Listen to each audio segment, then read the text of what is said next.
अस्सलाम वालेकुम नाज़रीन, दुनिया टीवी एक्सक्लूसिव के साथ मैं हूं ज़ुनैरा अज़हर। आप लोग जानते हैं दुनिया टीवी की हमेशा ये कोशिश रही है कि जिस तरह शफाफियत के साथ, एक्यूरेसी के साथ, ट्रांसपेरेंसी के साथ हम आप तक न्यूज़ पहुंचाते हैं, उसी तरह वक्तन फ़वक्तन मुख्तलिफ ऐसे लीडर, ऐसी शख्सियात जिन्होंने अपनी अपनी रेलेवेंट फील्ड में बड़े काम किए होते हैं, उनके इंटरव्यूज़ भी आपके सामने पेश करें ताकि उनके मॉडल्स, उनके विजन के मुताबिक हम भी कुछ ना कुछ फ़ायदा उठा सकें और आप ये जान सकें कि दुनिया में लोगों ने कितनी तरक्की की है और किस तरीके से की है। इसी सिलसिले की एक कड़ी है आज दुनिया न्यूज़ एक्सक्लूसिव में हम इंटरव्यू कर रहे हैं डॉक्टर महातीर मोहम्मद का, जो कि किसी भी तारुफ के मोहताज नहीं है। वी ऑल नो कि मलेशिया की डेवलपमेंट में बहुत कलील अरसे में इनका बहुत बड़ा किरदार है। Thank you so much doctor Mahathir Mohamad for joining us. In a few words, if I want to ask you that what were the key elements that you focused on while you were thinking of developing Malaysia into an economic giant? No, we never expected it to be an economic giant, but what we did was to try and grow the country simply because we have a need to. Our population was growing, and agriculture cannot create enough work for our people, so we need to industrialize. All right, for generating more employment? Yes, basically it is for generating more employment. Okay. So what were the basic measures? Where did you start from? Well, we did not have the expertise, we did not have the capital or even the management skill to have industries in this country, so we decided to invite foreign investors, specifically for industries which employ a lot of labor to solve our unemployment problem. Okay, and you did the memorandums with them which were focused on this condition that whatever labor they are going to employ are going to be the Malays. Well, we are the people of this country, Malaysians, of different races who live in this country. That was our objective. Okay. We were not going to try and make money out of these foreign investors, so no taxes were imposed on them. All right.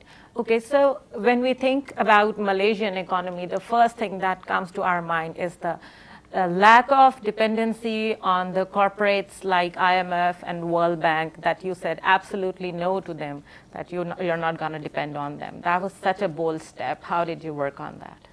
Well, we studied their advice and the proposals they made to solve our financial crisis. All right. And we found that if we implemented what they asked us to do, we would become worse than the condition prevailing. So we don't see any reason why we should accept their advice when it is so damaging to our economy. All right. And based on that, you took this decision that all you're going to do is that you're going to develop your own industry, you'll invite foreign domestic investment, and you're going to employ your own labor into that industry. This is how you came up with the model. So can we call this a basic development model that you followed? Yeah, it is one of the basic development model considering the situation in this country. All right. What constraints did you suffer from? What were the actual problems? Like in Pakistan, we have corruption as the biggest menace. And when we say corruption, it's moral corruption, it's political corruption, it's monetary corruption. So what was your key problem over here? Well, I believe that even in Malaysia, we do have corruption. I wouldn't say we are absolutely clean, but the main thing is, do we accept corruption as an institution or not? In some countries, that is expected. But here, people know that corruption is a crime. If they indulge in it, they try to hide it. So the level of corruption here is much lower. All right. But the most important thing is that the leadership must never be corrupt. Right. So you focus on leadership, that you won't compromise if your leadership is corrupt. All right. So coming back to Pakistan, like we have got a lot of inspiration from your country, and we actually talk about you all the time in our universities and colleges about your models and your visions and everything. You are managing your ethnic diversity over here in a marvelous way. And I think it is very difficult to grow with many identities at the same time, being a nationalist, being a religious person, being an ethnic person. It is really difficult to carry on with. I see a lot of peace and harmony in your society. You have a very tolerant society. How did you manage to get that? Well, the founding fathers of this country, the first prime minister, decided that since we have to live with different races, we might as well share things, share the wealth of this country, share the power in this country, but share in a way that is fair to all communities.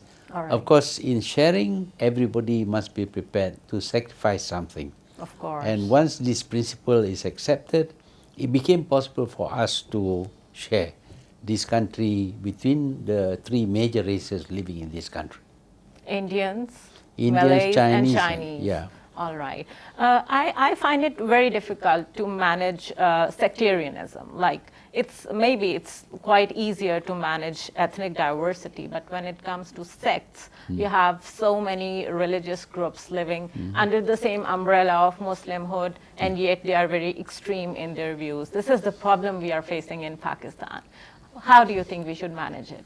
Well, I always believe that all this problem of divisions among the Muslims is due to interpretations, different interpretations of the teachings of Islam. All right. Knowing that, and knowing also that at the time of the Prophet there was only one Islam, no sects, we should therefore go back to study the fundamentals of Islam as found in the Quran and the verified Hadith, and not follow slavishly the interpretations made by some learned people, but unfortunately their interpretations are so different from each other that they lead to the formation of different sects, and they even fight each other. Yeah. That is not part of the teachings of Islam. I think the problem facing the Muslims today is because we have not followed the fundamental teachings of Islam. We are so loyal to some interpreters that we are prepared to kill fellow Muslims because they follow other interpreters.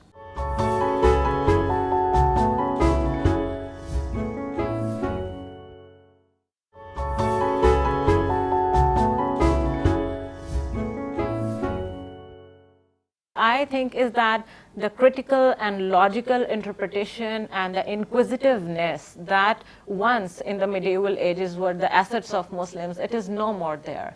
Do you think that critique is very important in religion as much as it is important in any other field?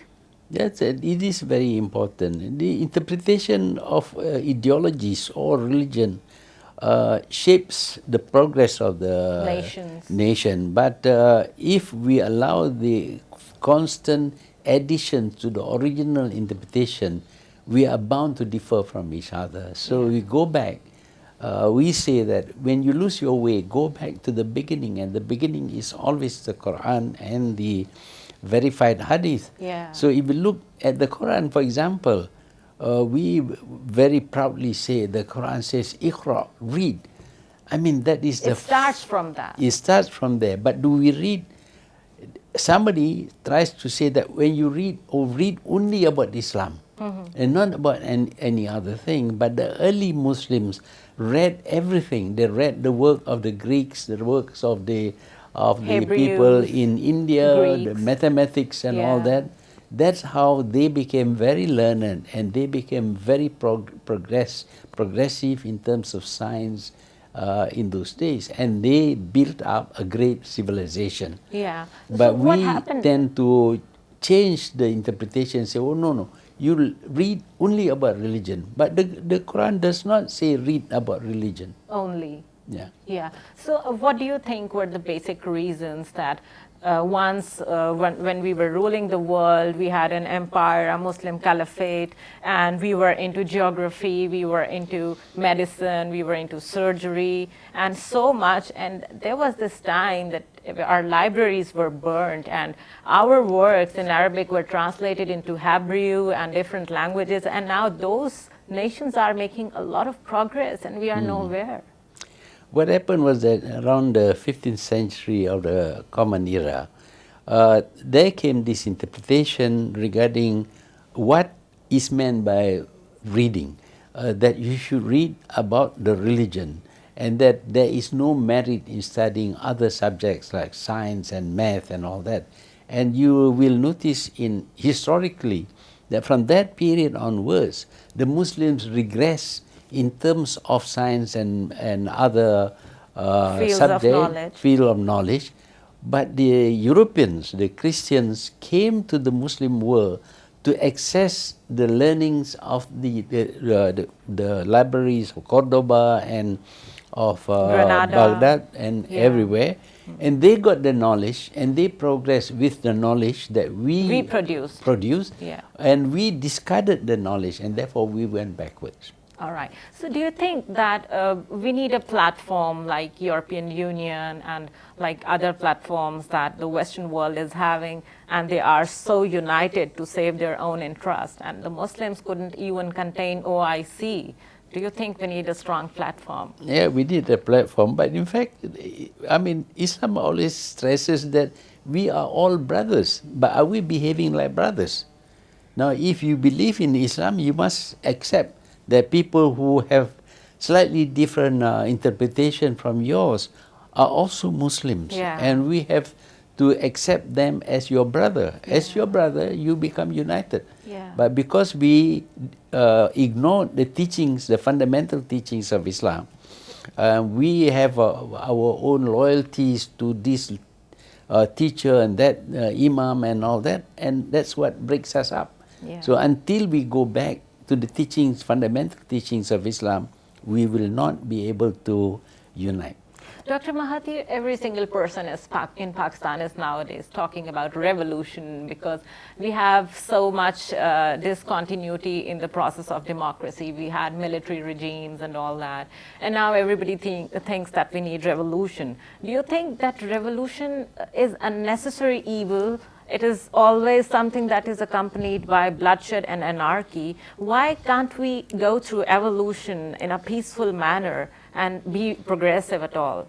I've noticed that in some Muslim countries there have been revolutions, overthrows of authoritarian regimes, but actually there is no plan as to what they should do after that. And they succeeded in overthrowing the regime, but after that, what comes is much more important.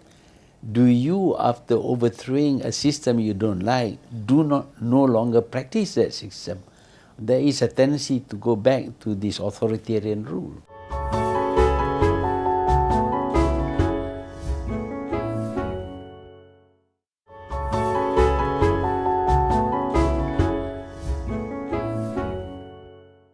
Like you have no plan, and you're on the streets, you're on the run, and you're asking for evolution without any plan. So that is going to lead you to another disintegrating system. Well, it's easy to have a common idea about overthrowing the dictator.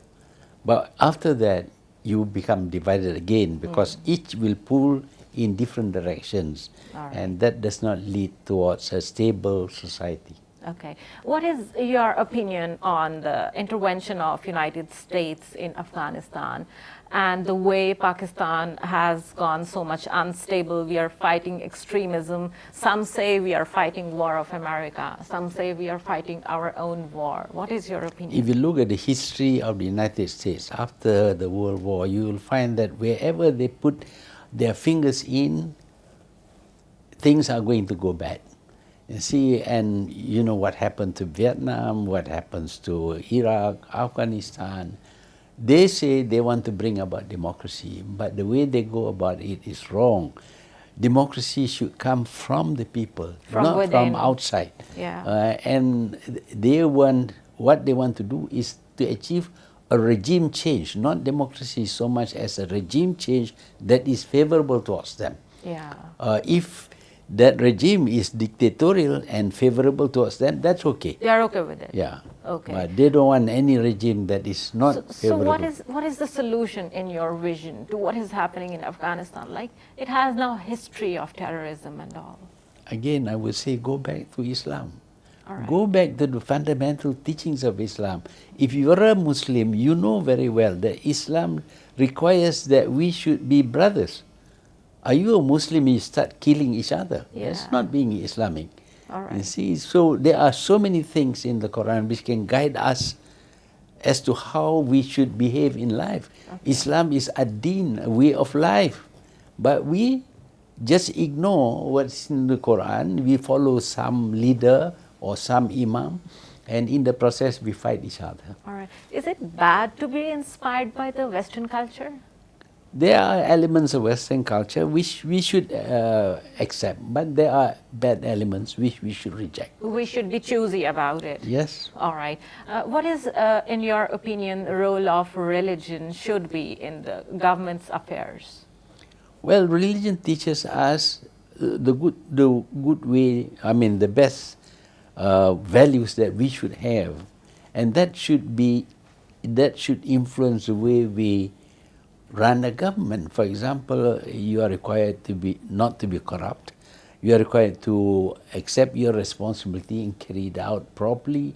You are expected not to indulge in things that are not good for the country, for the people that you govern. There are models in Islamic history where the ruler, even if he was an absolute ruler, cares for the people. It is the caring for the people that is important, not just the system. I mean, even if it is a dictator who cares for the people, I think it's better than having any political political system, a democratic system where there could be no government because they are fighting each other all the time. Any time somebody goes up, the rest will pull him down. And then somebody else goes up, you pull him down. In the end, there is no government. Right. How comes that it is happening that the concept of welfare state is actually enshrined in Islam? And many of the Western countries which are not Islamic in their nature, they are perfect welfare states. Well, I wouldn't say they are perfect. I think they have exceeded certain things. For example, they create unemployment benefit which is so lavish that people refuse to work. And that is not being good for the country. And you see a lot of things that they do which actually is beyond their means. Right. And see, so a welfare state is something that Islam promotes, but it has to be within limits. We have zakat, we have all these funds to be used, taxes and all that, to be used for the good of the people. It is spelled out who should be benefiting. Of course, we can expand that and see that people who are unfortunate should be helped by the government.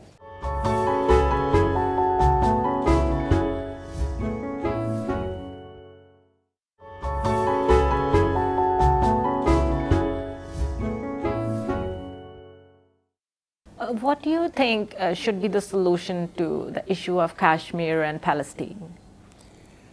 Well, we always have problem with neighbors. Malaysia had problem with neighbors, but we feel that it should not use violence to settle problems.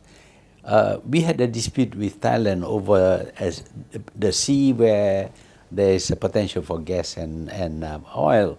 And we decided that we have a joint development, 50-50 sharing. We have an island that is disputed between Indonesia and Malaysia. We decided that we'll go to the World Court and let the World Court decide. And the World Court decided that it belongs to Malaysia. Fine. Then we have a dispute with Singapore. Again, we decided we'll go to the World Court, and we lost the island. All right. But, I mean, you can't solve any problem by being very rigid. You can't be rigid. You must be prepared to accept losing as well as gaining. Sometimes you gain, sometimes you lose. Right. But the main thing is to avoid violence, because violence doesn't solve any problem. If you kill my people, I will kill your people. And they say, well, we'll kill your people because you kill our people. How long is this going to go on? Right. So now when we talk of Palestine, now Jerusalem is a very common city that is sacred to both Christians and Muslims and even Jews.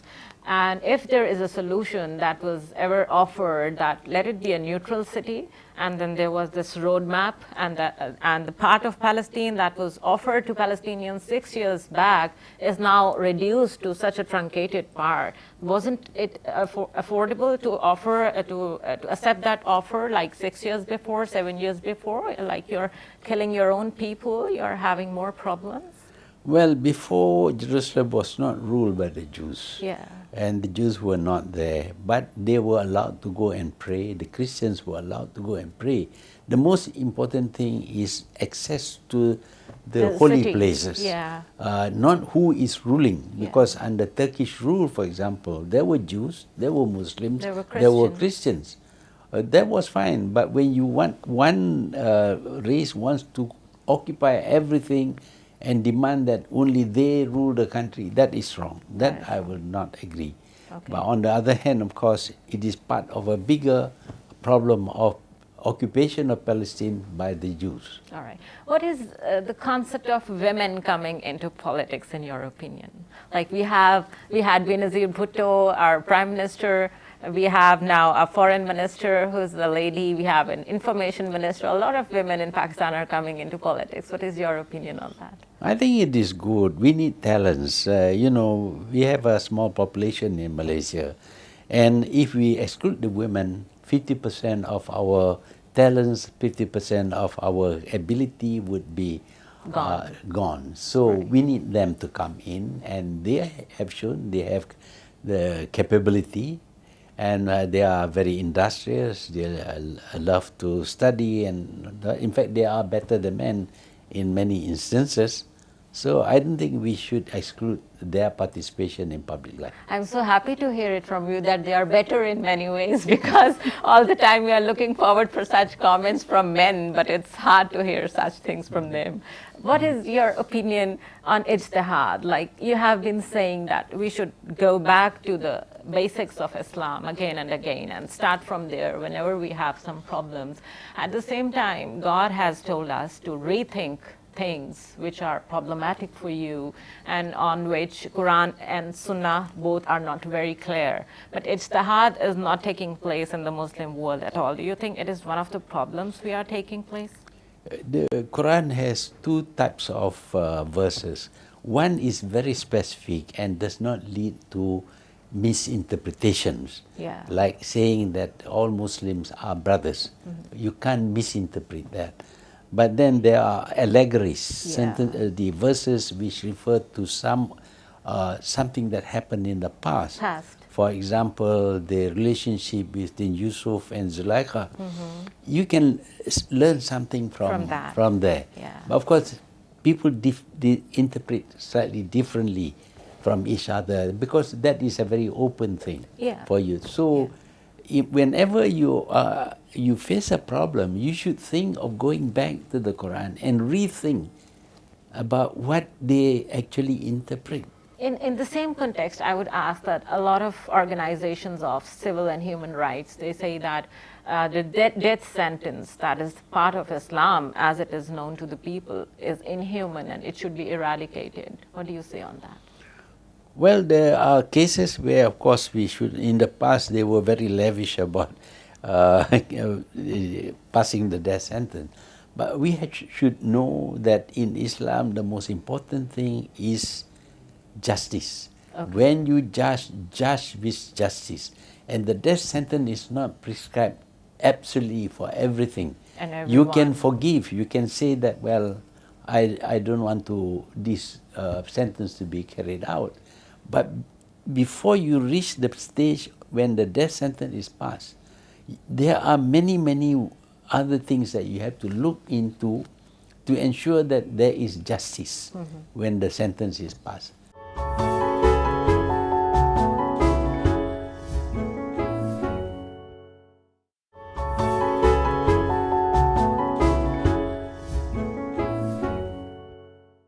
What do you think is more important, institutions or the personalities, the leaders themselves? Well, both. I mean, leaders cannot function without institution.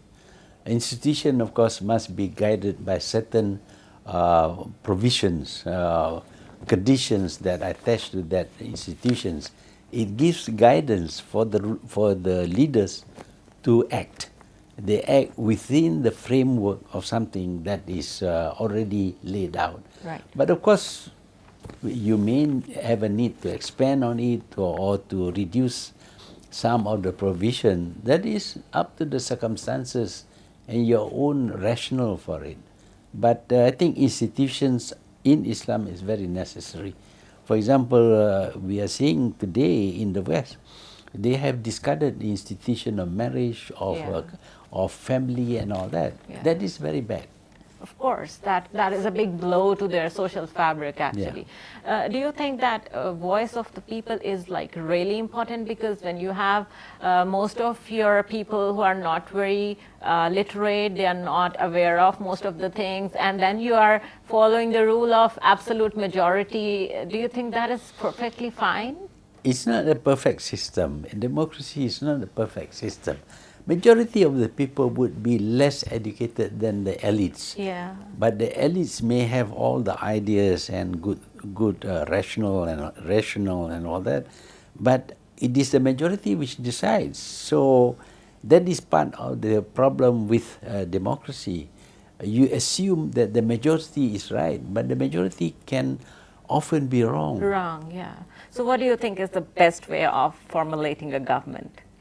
There is no perfect system. It all depends upon the value system of the community. All right. If the value system lays stress on honesty, on caring and things like that, then you get a good society and a good government. Dr. Mahathir, we are facing immense energy crisis in Pakistan. Some says it is our own mismanagement, which is true to some extent. At the same time, the war of terrorism that we are fighting, it has given a big blow to our infrastructure as well. Can you recommend anything, how to come out of that? Well, it is, I realize that it's a very difficult situation that you are in. You are divided between Shia and Sunni, and then you have a tendency to be rather extreme. In Malaysia, people are not violent. They're not extreme. So you can safely walk in the streets and not be, as a leader, you're not afraid of the people. But when people think that the solution is always to be violent, then you have a big problem. Yeah. So it is a matter of education. When we teach our children, do we implant in them good values or not? Things like today we see a lot of hatred being promoted, a lot of violence being promoted, and even religion seems to teach violence. So yeah. we should go back to educating our people and implanting in them good values. Right. So you think education is one thing that is going to play a pivotal role in Pakistan's case development, and a lot of issues will be resolved if there is a right policy on education. I think there is a need to give any system a chance to work first. All right. Because you don't see result in the first week of your Of course. becoming a president or prime minister. I was fortunate. I had 22 years. So I had time to plan, to study, to plan, to implement, and to see the results. All right. All these things take time. When people see him, I don't like him, I must bring him down. And then you bring another person up, and then you want to bring him, somebody wants to bring him down. There's no stability. Policies need time. Everything needs time. And by derailing the system, you cannot get results. That's what you mean. Do you think that if we are able to read Arabic, just like we are able to read English and Urdu in our own languages, most of the problem would be solved? Well, it's not just reading Arabic. I think we need to understand the Quran. I read the Quran, I must say. I finished my Arabic reading of the Quran when I was 12 years old, but I know nothing about it. But later on, I read the Quran several times in English and in Malay, and I begin to understand the contents of the Quran and how it serves as a good guide for life. Last question. Any message for Muslim Ummah, and then any message from the people, for the people of Pakistan? Well, the message what I would like to say is that we are divided mainly because of the different interpretations of the religion. Over 1,400 years, we see a lot of people making interpretations which are contrary to each other, and that has confused us. Yeah. Because we are confused, we need to go to the source. We need to go back to the Quran and find out exactly what the Quran teaches us, especially the very clear verses which tells us what we have to do.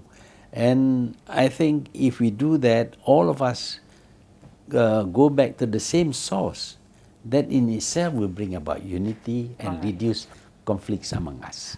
Thank you so much for your time. Thank you so much. Thank you.